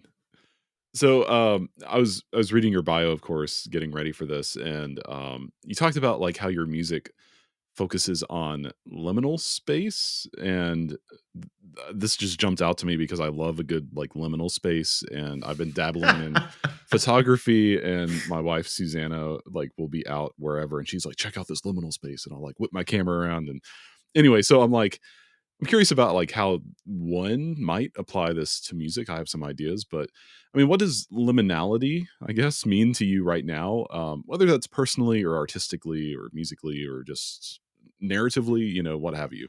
Yeah, sure. I mean, like literally, right? It's like the state of like being in between Right. things, right? Like, so I don't know. Actually, I'm not totally sure how it's used in photography, like what it's like referencing. Is it like you have like two Like, things sort of? or, well, I guess like here's like an empty street, like nothing's really happening. Or Oh, like if you're in an airport and it's like here's a gate but like no one's sitting there, it's like hmm. this has like the potential of something happening, that something's going to happen here, but there's just like nothing right now. Interesting. Yeah. Yeah. Okay. Yeah, that's cool. I mean, I think like for me, well, it's funny. Like I have felt like I've like been in a liminal space for many. I mean, I don't know. I guess in some ways, maybe that's just like what being an artist is deciding that you're gonna like be in a liminal space. But particularly, like I just moved across the country. A master's degree. Nobody told me is essentially just agreeing to be in a liminal space for 2 years. Like you don't Right. know, you know what I mean? You like Yeah, yeah. show up, you barely figure out what's going on, and then you're like, all right, now what? You're already sort of trying to figure out how to transition to the next thing. And so I don't know, actually, I'm not sure if it is really the like, I wonder if it's actually accurate, like to describe my work in this way now, but maybe not as much anymore. But for me, what I was thinking about was sort of the in-betweenness, like of that has sort of always felt like, you know, who I am, and in the sense that like, well, I'm like othered in Western countries, like for being brown, but if I show up in India, I'm othered as being a Westerner. So this that's sort of like always kind of, and then we talked about like, okay, it's assimilating as a kid, and now and so and how that sort of shows up. And then also my musical background, like this idea that it's like, yeah, is it a chamber ensemble or is it a band? Like, is it Western counterpoint or is it like actually some other quasi modal approach or something that's sort of like poking at harmony and sort of leaving us in a place that doesn't feel like here or there, maybe, hopefully. A lot of times, I think a lot of times that there's a while there where I really like to end all my pieces in like a certain way that I hoped felt like a liminal space in and of itself. We were just like, oh, I guess it's not, like we're not there or there. It's just over now and we have to like deal with it. But I think I've kind of moved away from that more recently, but maybe not. Yeah, maybe just something that's like again, like sort of intrinsic. It's just another layer of who you are, and shows up in your music sometimes, in your Yeah, art. and like maybe there's a better. I mean, I don't know. I feel like liminality maybe. I don't know if this is true or not. I'm just sort of making this up, but it sort of seems to suggest like n- not having as much like agency, I guess, over like where you are. Like you're sort of just not there and not there, you know? And I Yeah, feel like kind of what I'm trying to move towards is like actually no, I'm like trying to sort of be more intentional about how these two elements, whatever they are sort of like intersecting. And I guess like in some ways it's sort of like owning that third space as like, yeah, no, this is its own thing, actually, yeah. And in some ways like, and I guess that maybe is that I'm sort of working this out as we talk through it. It's like, yeah, like maybe it's not liminal to me anymore. It's just, no, it's not because it's between this and between this. It is this own space by yeah, itself. It doesn't have to exist as like a transition, but or as like a, like a hybrid of these other two things. It just is its own thing now, you know. yeah, So yeah. I love that. Absolutely. Well, so much of your work, Manu included, seems to grapple with like ritual and rebirth, even faith a little bit. And you mentioned meditation earlier, which yeah, is its own thing as well. So, I mean, do you see composition itself as a kind of ritual practice? yes, definitely. I mean, for sure, like we were saying earlier, like, I mean, for me, it was as simple as sitting down in the same place every day, like that in itself is a ritual, right? And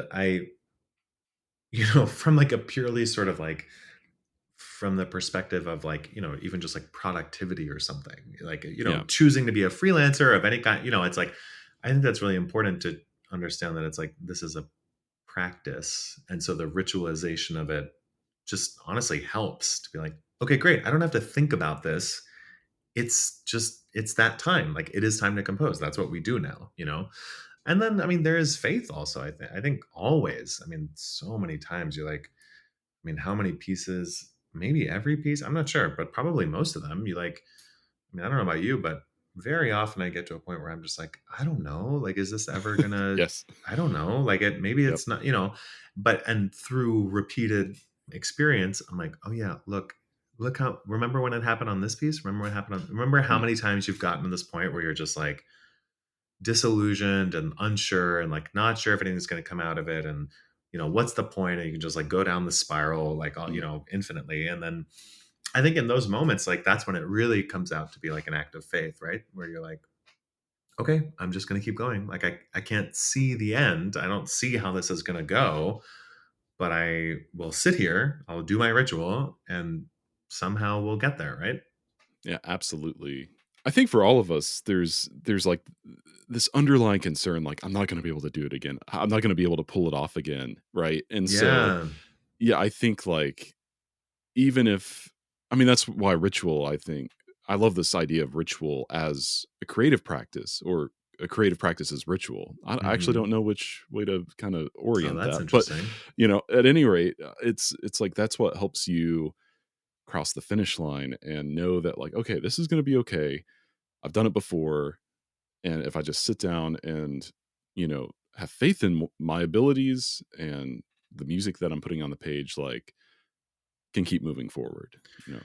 Yeah. And I think the other part of it, which is like harder maybe sometimes to swallow, I guess, is that like you know, the stakes are also just not that high.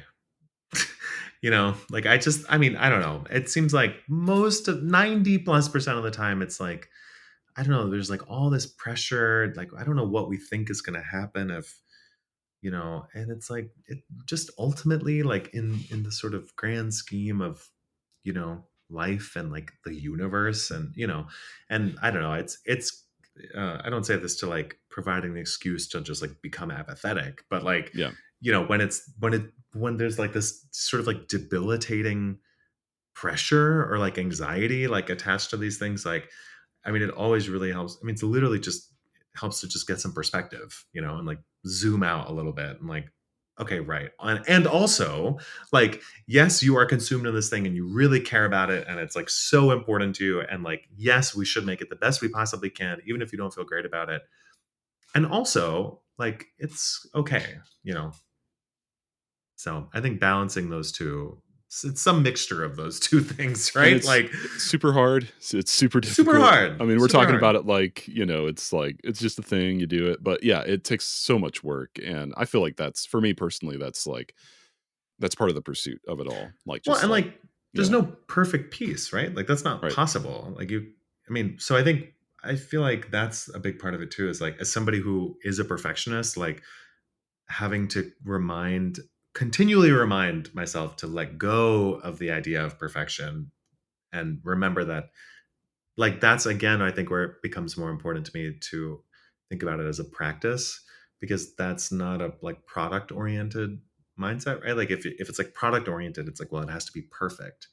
But if it's like, well, if this is part of the practice, like, this is just what we do, and the things that come out of it are just iterations along that journey, right? Like, and it's not about any of those things being perfect because it's not possible anyways. Yeah, totally. Totally.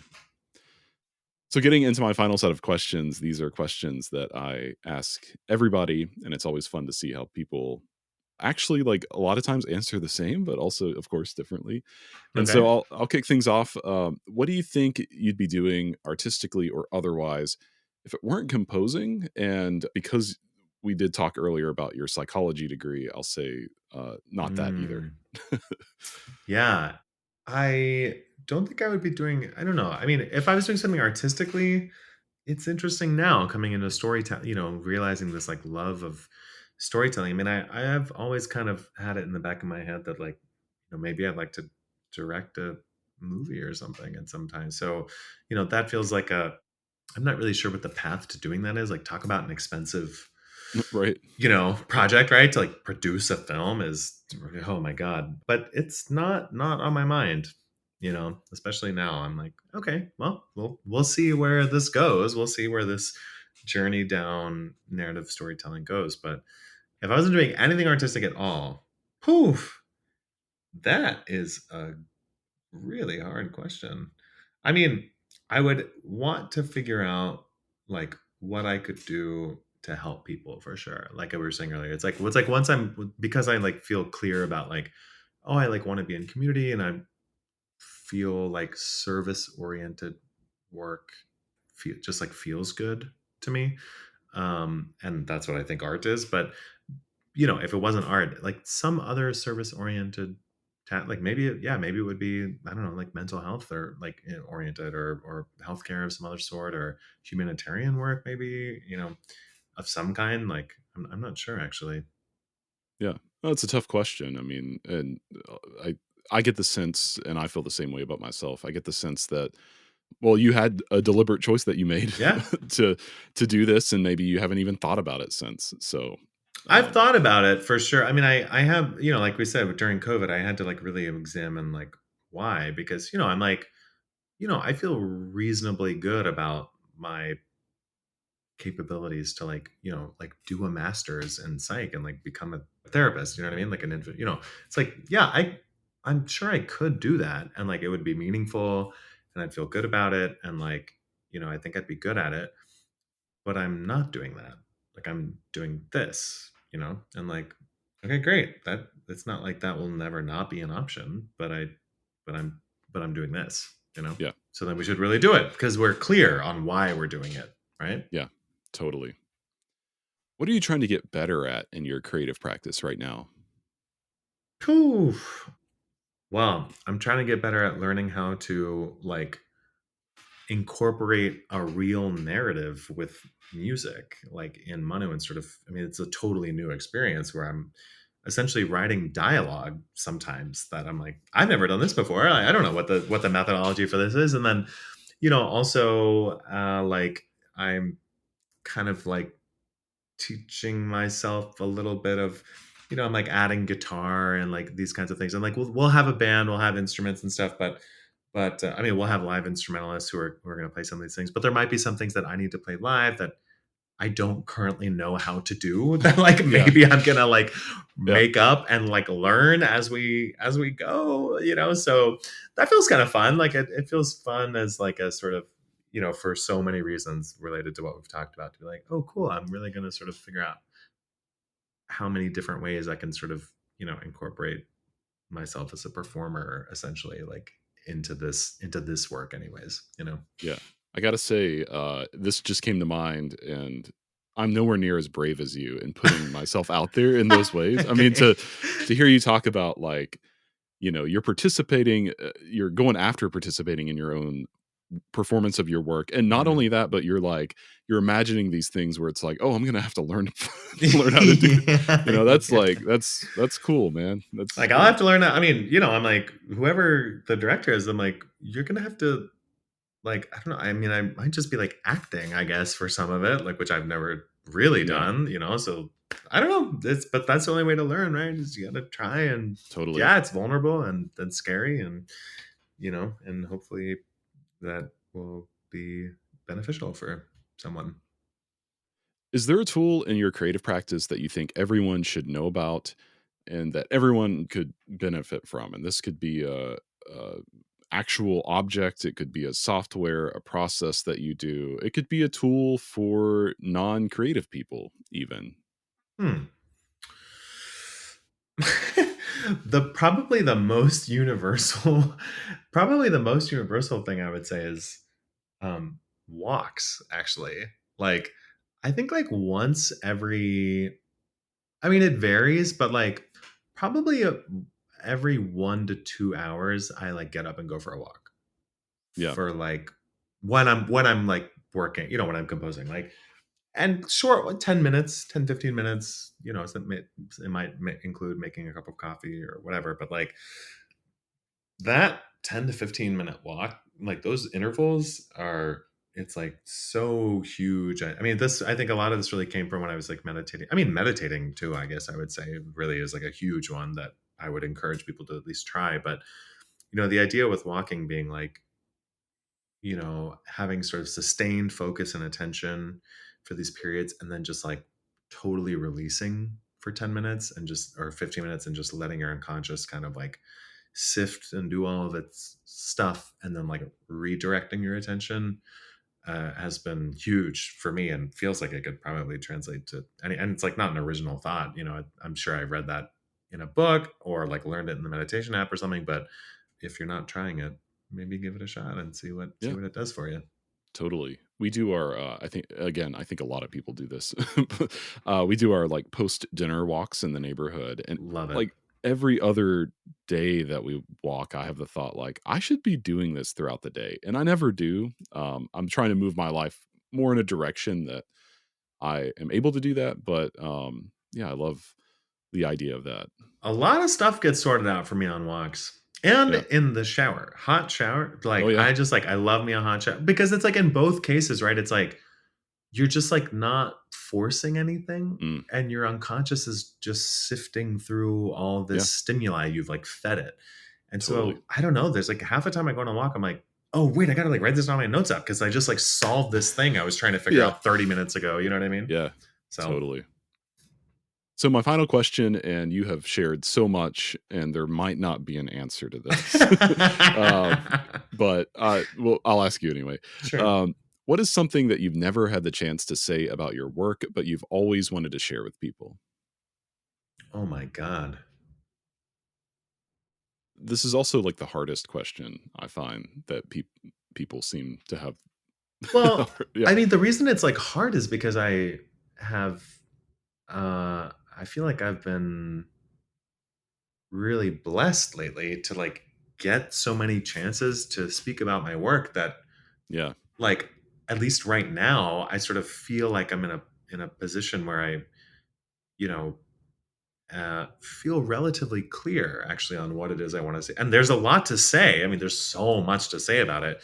But because I've like been blessed with like getting to present in so many places in the last year and just like the artistic community that I'm in and the conversations I've been having about my work and it feels like I I feel very clear at least in the moment about like what I'm trying to do, why I'm doing it.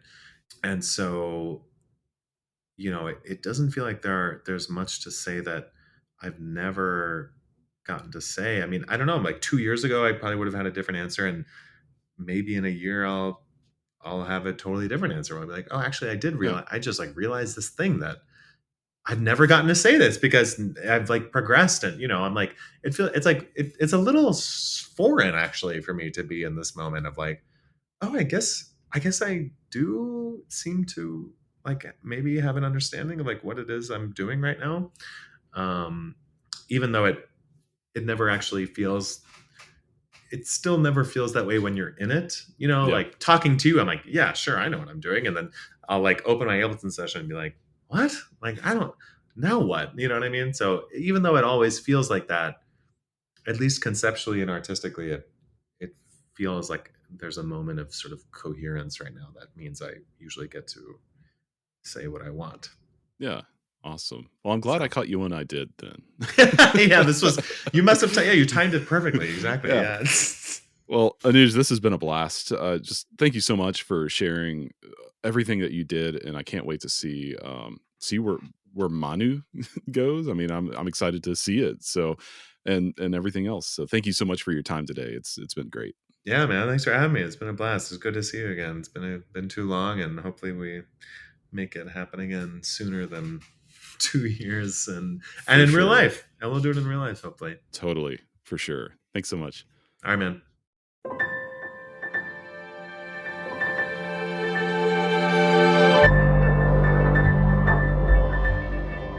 Much gratitude to Anuj for joining me for this episode. And I especially loved how, to me anyway, everything in Anuj's journey and his practice comes down to imagination and intuition, something that I feel like we should all be talking more about as creative people. You can learn more about Anuj and his music at the link in the show notes. I'm Tyler Kline. Thank you, as always, for joining me for this episode of Music Maker. The show is produced by Loose Leaf Transmissions, made for all ears. You can explore more episodes and find ways to support the work as well as our other offerings online at looseleaftransmissions.com. Thanks again for being here with me today, and as always, take care of yourself, and I'll see you here next time.